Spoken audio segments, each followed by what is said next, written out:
Hello दोस्तों, आज की वीडियो में बात करने वाले हैं हम P2P के अंदर जो अकाउंट फ्रीज वाली प्रॉब्लम चल रही है उसके बारे में। पूरी वीडियो आप एंड तक देखना और मैं आपको बताऊंगा कि कैसे हमने हेल्प करी बहुत सारे लोगों की अकाउंट को अनफ्रीज कराने में। प्रूफ मैं दिखाऊंगा आपको, बस पूरी वीडियो आपको एंड तक देखनी है। तो कुछ दिन पहले ये मैंने वीडियो डाली थी, यहाँ पर आप देख रहे हो 3 हफ्ते पहले की ये वीडियो थी। इस वीडियो में मैंने बताया कि किस तरीके से ये प्रॉब्लम चल रही है और हमने क्या इसका सॉल्यूशन ढूंढा है। उस सॉल्यूशन से रिलेटेड नीचे बहुत सारे लोगों के कॉल आए, जो मैं नीचे नंबर दिया है, और मेरे नंबर पर भी बहुत सारे लोगों के मैसेजेस आए। उन मैसेजेस के स्क्रीनशॉट भी आपको इसी वीडियो की स्क्रीन पर आपको दिख जाएंगे, जो लोगों ने मुझे मैसेज करा है। और उसके अलावा आप ये कमेंट्स भी देख सकते हैं।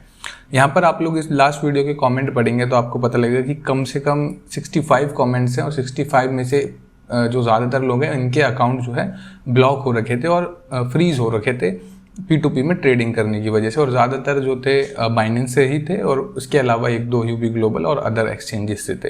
तो यहाँ पर आप लोग नीचे कमेंट पढ़ेंगे तो आपको ऊपर भी कुछ कमेंट दिखेंगे जिसमें हमने अनफ्रीज करा दिया है इन लोगों का अकाउंट। और इसमें कुछ टाइम लगा, जैसे कि इनके केस में 5 दिन लगे, किसी के केस में 7 डेज लगे और किसी का तो 2 घंटे में भी हुआ। सिर्फ कॉल हमने करी, बात हुई और अकाउंट अनफ्रीज हो गया। और वो हमने किस तरीके से कराया वो इसी वीडियो में मैंने बता रखा कि हम क्या प्रोसेस यूज़ करते हैं। वो आप लोग भी मतलब यहाँ पे आके देख सकते हैं। और यहाँ पे बहुत सारे कमेंट्स आप इस वीडियो में पढ़ोगे जिसमें लोगों ने बताया कि किस किस तरीके से उनके अकाउंट फ्रीज हुए।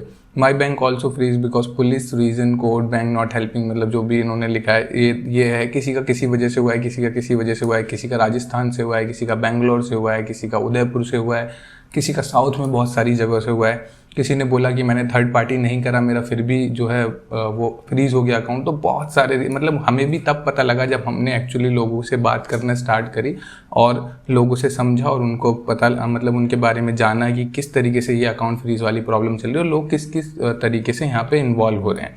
इससे पता लगा कि NOC भी मांगते हैं, किस किस तरीके से होता है। अब मैं आपको आगे ये बता देता हूँ कि अकाउंट फ्रीज जो हो रहा है वो किस तरीके से हो रहा है, उसका सॉल्यूशन क्या है वो मैं आपको यहाँ पे बता देता हूँ। तो सबसे पहले समझने वाली बात है कि इसमें जो है जब ये अकाउंट फ्रीज होता है तो यहाँ पे 3 पार्टी इन्वॉल्व होती है। सबसे पहले साइबर सेल, जहाँ पर कंप्लेंट हो रखी होती है।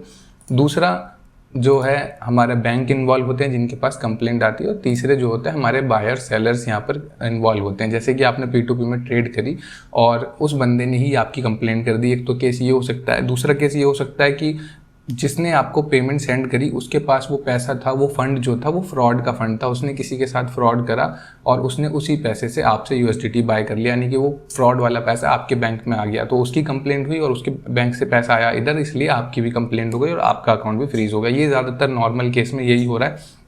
डायरेक्ट केस वाले कम हो रहे हैं कि बंदा USDT खरीदा और उसी के नाम से कंप्लेंट भी हो रही है। तो वो किस तरीके का फ्रॉड है, वो एक थोड़ा अलग तरीके का फ्रॉड है, वो भी मैं आपको समझा देता हूँ।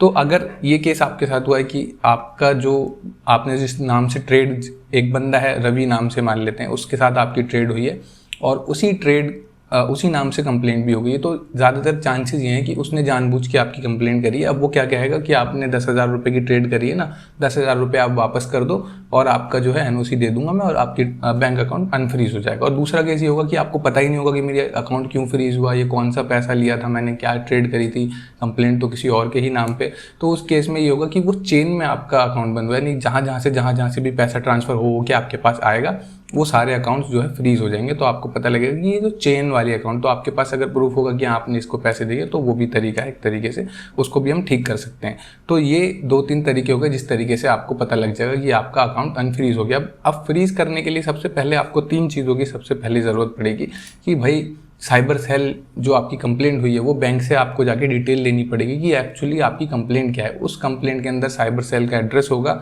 और वहाँ पर जो ऑफिसर आपको अपॉइंट किया गया होगा उसका नंबर भी होगा। तो आपको ये 2-3 डिटेल्स वहाँ से लेनी है। बैंक जाके अपने बैंक आप जाएंगे और बैंक से डिटेल मांगेंगे कि बैंक हमको ये डिटेल दो जो हमारे ऊपर कंप्लेंट हुई है, उसको मतलब कहाँ से वो कंप्लेंट हुई है, उसकी थाना कौन सा है और किस साइबर सेल में हुई है और वहाँ का जो ऑफिसर है उनका नंबर वगैरह, ये सब चीज़ें आपको मिल जाएंगी। अब इसमें भी 2-3 केस होंगे कि बैंक या तो आपको मना कर देगा देने के लिए या बैंक बोलेगा कि हम ऑथराइज नहीं, और कुछ नए बहाने भी आपको बना सकता है और हो सकता है कि आपको एक बार मांगने पे ही दे सकते हैं, जो कि आपका लीगल राइट भी है। तो उस केस में हम हेल्प करेंगे कि अगर बैंक से कहीं से कुछ भी तकलीफ है तो वो सारे काम हमारे होते हैं कि भाई हम बैंक से भी बात करेंगे, हम साइबर सेल वालों से भी बात कर लेंगे। उसमें वो मैं आगे आऊँगा इस वीडियो में आपके। तो ये दो आपको बैंक से डिटेल लेनी है। फिर साइबर सेल वाले से आप खुद भी बात कर सकते हैं फ़ोन करके कि भाई यहाँ ऐसी ऐसी बात है और मेरा अकाउंट तो फ्रीज़ हो गया है। तो अब इसमें भी 3 केस होंगे, या तो साइबर सेल बोलेंगे आपको, साइबर सेल वाले कि अच्छा ठीक है, पोलाइटली बात करेंगे कि हाँ भाई ठीक है, क्या है प्रॉब्लम, दिखाओ हमें, थोड़े प्रूफ्स भेजो, तो हो सकता है आपकी फ़ोन पे सुनवाई हो, जो कि ज़्यादातर होता नहीं है। दूसरा केस क्या होगा, आप फ़ोन करेंगे, वो आपको बोलेंगे हाँ आप आ जाओ यहाँ पे, हम करेंगे, और आपको डरा भी सकते हैं वो। तो आप जाएंगे तो हो सकता है आपको पकड़ के थाने में बिठा लिया, थाने में रख लेंगे, अब आप उसको भी बुलाओ, या जो भी आपको पूरी चेन को, वो हो सकता है बुलाएं वहाँ पर। तीसरा केस क्या होगा कि वो बोलेंगे कि हाँ कोई दिक्कत नहीं, हो जाएगा, आप पैसे ट्रांसफ़र कर दो और इतना इतना। तो उस केस में क्या होता है, कई बार ऐसा देखने में आया, इतने सारे केसेस, अभी कम से कम 25 से 30 केसेस हमारे पास आ चुके हैं, और उन केसेस में देखने का ये कई बार आया हुआ है कि पुलिस भी कई बार इन्वॉल्व होती है। तो ये रहता है कि पहले से सेटिंग हो रखी होती है, वो जानबूझ के केस कर देते हैं, और पुलिस के इधर से आती है कंप्लेंट, हाँ वो पुलिस वाले भी बोलते हैं कि हाँ कोई नहीं, आप कर दो पैसे हम तो, और एक्चुअली जब आप पैसे ट्रांसफ़र कर देते हो तो आपका अकाउंट भी अनफ्रीज हो जाता है। बट ये तो पूरी मतलब प्लानिंग के साथ ही होता है, पहले से सेटिंग वाला काम होता है। तो ये वाला केस अगर आपके साथ हो रहा है, ये तीसरा केस होगा। तो ये 3 केस आपको मिलेंगे कि साइबर सेल आपका सपोर्टिव होगा, दूसरा सपोर्टिव नहीं होगा, तीसरा हो जाएगा हाँ पैसे दे दो। ये 3 केस जनरली आपको देखने को मिलेंगे। तो इस केस में भी कोई प्रॉब्लम है तो वो भी हमको पता है किस तरीके से यहाँ पे हमको सॉल्यूशन ढूंढना है। अब बात कर लेते हैं सॉल्यूशन की। इस लास्ट वीडियो में मैंने आपको बताया था कि कैसे हमारी जो दूसरी फर्म है जिसके बारे में मैंने बताया था, ट्रू लीगल असिस्ट, उसका नीचे डिस्क्रिप्शन में नंबर भी दिया था। सब लोगों ने वहीं पर कांटेक्ट करा था, जिन भी जो डिस्क्रिप्शन में भी आप लोग नाम पढ़ेंगे, जिन्होंने बोला कि मेरा ओपन हुआ है 5 दिन में, 1 हफ्ते में, तो जनरली इतना टाइम तो लग जाता है, 1 हफ्ते के अंदर अंदर 15 दिन भी लग जाते हैं किसी किसी का। अब ये सारा डिपेंड करता है कि जो साइबर सेल का डिपार्टमेंट है, जो हम अप्रोच कर रहे हैं, वो किस तरीके से हमारी हेल्प कर रहे हैं, हेल्पफुल हैं भी या नहीं। कई बार तो फ़ोन भी नहीं उठाते, तो ये सारी प्रॉब्लम होती है।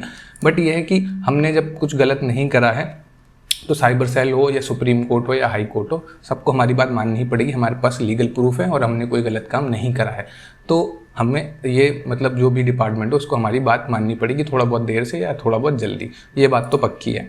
तो हम भी इन्हीं को अप्रोच करते हैं और इसी तरीके से आगे हम अपने प्रोसेस को आगे बढ़ाते हैं। तो उसी प्रोसेस के थ्रू काफ़ी लोगों को ओपन भी हुआ है। और यहाँ पर जो हमारे पास जो केसेस आते हैं उसमें ये हमने जो ऑब्जर्व करा है और हमने जो रिसर्च वगैरह हमारी जो कुछ भी हुई है टीम ने करी है, तो पेटीएम पेमेंट बैंक के जितने हैं अकाउंट्स, पेटीएम पेमेंट बैंक के जितने भी फ्रीज हुए हैं वो हम जल्द से जल्द ओपन करा देते हैं। उसकी कुछ रीज़न है, वहाँ पर हमने बातचीत करी और वहाँ पर मतलब लोग भी कोऑपरेटिव हैं। तो ये पेटीएम पेमेंट्स बैंक वाले जो 1 हफ्ते के अंदर अंदर मतलब सारे ही अनफ्रीज यहाँ पर हम करा देते हैं। और ये सारे काम होते हैं हमारे इस वाले डिपार्टमेंट के थ्रू, जो है ट्रू लीगल असिस्ट। इसका नंबर मैंने नीचे डिस्क्रिप्शन में भी दे रखा, आप लोग इस वेबसाइट को भी चेकआउट कर सकते हैं, डिस्क्रिप्शन में भी मैंने दिया हुआ है।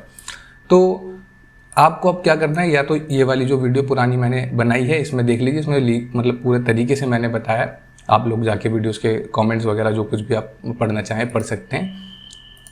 नीचे आप लोग अपने भी कमेंट लिख सकते हैं, जो भी आपकी परेशानी है, समस्या है, वरना नीचे मैंने डिस्क्रिप्शन में नंबर भी दिया, आप लोग सीधा कॉल कर सकते हैं। अब ये वीडियो उन लोगों के लिए है जिनका ऑलरेडी अकाउंट फ्रीज हो चुका है, जो अनफ्रीज करवाना चाहते हैं। अब इस वीडियो में मुझे भी नहीं पता था कि हम कितने अनफ्रीज करवा पाएंगे या कितने नहीं करवा पाएंगे, बट एक्चुअली जब हमने स्टार्ट करा प्रोसेस तो हमको पता लगा, ये 3 हफ्ते हो चुके हैं इस बात को, तो हमें बहुत सारी चीज़ें हमें भी जानने को मिली कि हम किस किस तरीके से जल्द ये कार्रवाई करा सकते हैं। बस आपके पास सारे प्रूफ होने चाहिए, और आपको बाइनेंस की तरफ से कोई प्रॉब्लम मेरे हिसाब से तो होती नहीं है, क्योंकि बाइनेंस पे सारी डिटेल आपको मिल जाएगी एक ट्रांजैक्शन की। अगर आपने 1 रुपया भी सेंड करा है तो आपको वहाँ पे रिसीट मिल जाएगी, उसकी कोई दिक्कत वाली बात नहीं है।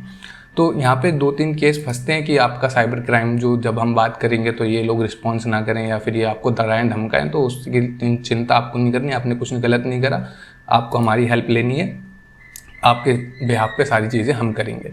बहुत नॉमिनल से चार्जेस होते हैं, वो आप लोग नंबर पे फ़ोन करके भी पता कर सकते हैं। उसके बाद ही आप लोग चाहोगे कहीं भी हम आगे कार्रवाई करेंगे, उसके अलावा हम मतलब आगे डील नहीं करते। तो बिल्कुल बहुत ट्रांसपेरेंट रहती है सारी चीज़ें। और दूसरी बात बैंक्स की, कई बार बैंक्स भी मना कर देते हैं, कई बार बैंक्स भी बोलते हैं कि भाई नहीं हम नहीं देंगे डिटेल्स वगैरह, तो उसकी भी सॉल्यूशन हमारे पास है, वो भी हम कर लेते हैं आपके बिहाफ पे। तो बैंक से भी हम डिटेल निकालने का काम जो है हमारा ही होता है। तो ये सारी चीज़ें हैं। अब प्रोसेस आपको समझ में आ गया, फिर भी कोई क्वेश्चन अगर क्वेरी रह गई हो तो नीचे कमेंट करके पूछ लीजिए। और आपको बस जाते जाते मैं ये बोलना चाहता हूँ, B2P करते में अगर आपका कोई अकाउंट फ्रीज़ हो गया है, तो घबराने की, डरने की बिल्कुल बात नहीं। आपके ऊपर FIR हो गई है, आपके ऊपर कुछ नोटिस आ गया आपके पास, तो उससे डरने की ज़रूरत नहीं। आपने कुछ गलत नहीं करा है, तो जो भी लॉ है आपके साथ है और हम लोग आपके यहाँ पे हेल्प करने के लिए बैठे हुए हैं। इसके अलावा कुछ और इन्फॉर्मेशन होगी तो वो नेक्स्ट वीडियो में डाल दूंगा आपके लिए, नीचे कमेंट करके आप लोग देख सकते हैं। और जो लास्ट वीडियो नहीं देखी है ये वाली, तो वो भी आप लोग चेकआउट कर सकते हैं, वहाँ पे आपको काफ़ी और जानकारी भी मिल जाएगी। और धीरे धीरे हम कोशिश करेंगे कि इसका कोई परमानेंट सॉल्यूशन शायद निकाल दें, जिससे ये है कि आपको भी बार बार कॉल ना करना पड़े और बार बार ट्रेडिंग से भी ना बचना पड़े। ट्रेडिंग करने में प्रॉब्लम नहीं है, और ना ही मैं आपको एक बात बता दूं, यहाँ पे जितने भी ये जो आपको मर्चेंट्स दिख रहे हैं जो ये बाय और सेल कर रहे हैं, इनसे भी आपको घबराने की कोई ज़रूरत नहीं है। यहाँ पर कोई मतलब बहुत ही 100 में से शायद कोई एक बंदा ही होगा जो कोई यहाँ पे फ्रॉड करने के लिए बैठा है। स्पेशली जैसे इस टाइप के बंदे जो ऊपर बहुत कम रेट में, ऊपर के 2-4 को अवॉइड आप कर सकते हैं, जो मतलब कुछ ज़्यादा ही कम और ज़्यादा रेट में बेच रहे हैं, बाय कर रहे हैं और सेल कर रहे हैं। उसके अलावा यहाँ पर जो भी बैठा है बंदा, सब ज़्यादातर जेन्युइन ही होते हैं। ये जो आपकी जो फ्रीज होने वाली प्रॉब्लम आती है आउटसाइड ऑफ बाइनेंस होता है, यानी बाइनेंस के बाहर के जो फ्रॉड होते हैं वो पैसा आपके पास आ जाता है, तो उस तरीके से चीज़ें ज़्यादातर यहाँ पर होती हैं। तो इन मर्चेंट से भी आप किसी के साथ भी ट्रेड कर सकते हैं। आप लोग देख लीजिए इसके किसी ठीक ठाक ऑर्डर्स कंप्लीट हैं, ठीक ठाक एक्यूरेसी, वो सब आप लोग चेक कर सकते हैं। तो उसमें आपको यहाँ पर कोई घबराने की ज़रूरत नहीं है। बाकी बाइनेंस का सपोर्ट भी काफ़ी हेल्पफुल है। बस यही था आज के वीडियो में, और ये टॉपिक इसलिए इतना लंबा इसमें बहुत सारी चीज़ें हैं, नई चीज़ें हैं, हम भी सीख रहे हैं। आप लोगों के थ्रू भी काफ़ी सारी चीज़ें हमें पता लग रही हैं। और फिर वही बात जब बोलूँगा लास्ट में जाते जाते, आपने कुछ गलत नहीं करा, आपको घबराना नहीं है, आपको हमारी हेल्प ले सकते हैं। नीचे मैंने डिस्क्रिप्शन में नंबर दिया है। मैं मिलूँगा आपसे अगले वीडियो में, और लास्ट वीडियो अगर नहीं देखी तो यहाँ लिंक आ रहा होगा, आप लोग देख लीजिए।